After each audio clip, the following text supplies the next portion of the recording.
পটুয়াখালী জেলা শহরের সাথে বাউফল, গলাচিপা ও দশমিনা উপজেলা সহ সদর উপজেলার বেশ কয়েকটি ইউনিয়নের যাতায়াতের প্রধান সড়ক এটি। যাতায়াত নির্বিঘ্ন করতে লোহালিয়া নদীর উপর এলজিইডি কর্তৃপক্ষ কয়েক বছর আগে সেতু নির্মাণ করে। তবে গত বছর সেতুটির সংযোগ সড়ক প্রশস্ত করার জন্য ঠিকাদার প্রতিষ্ঠানকে দায়িত্ব দেওয়া হয়।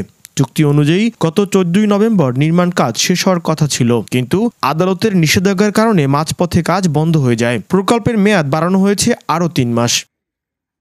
দীর্ঘদিন যাবৎ কাজ বন্ধ রাখায় সড়ক নির্মাণের ইটের খোয়ার গুঁড়ো থেকে সৃষ্টি ধুলায় ভোগান্তি হচ্ছে যাতায়াতকারীদের। দুর্ভোগের শেষ নেই আশপাশের বাসিন্দাদের। রাস্তা ভাঙ্গা চূড়া, ধুলা বালি, খুব একটা সমস্যা। কাশি মাসি সর্দি মেলি থাকলে শ্বাসকষ্ট তো আরো দম কষে মরে দিবে।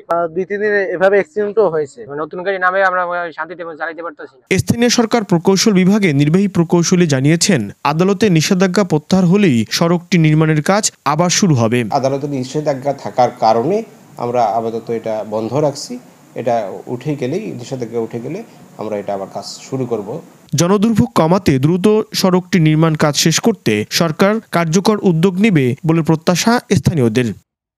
আব্দুস সালাম আরিফ, বৈশাখী সংবাদ, পটুয়াখালী।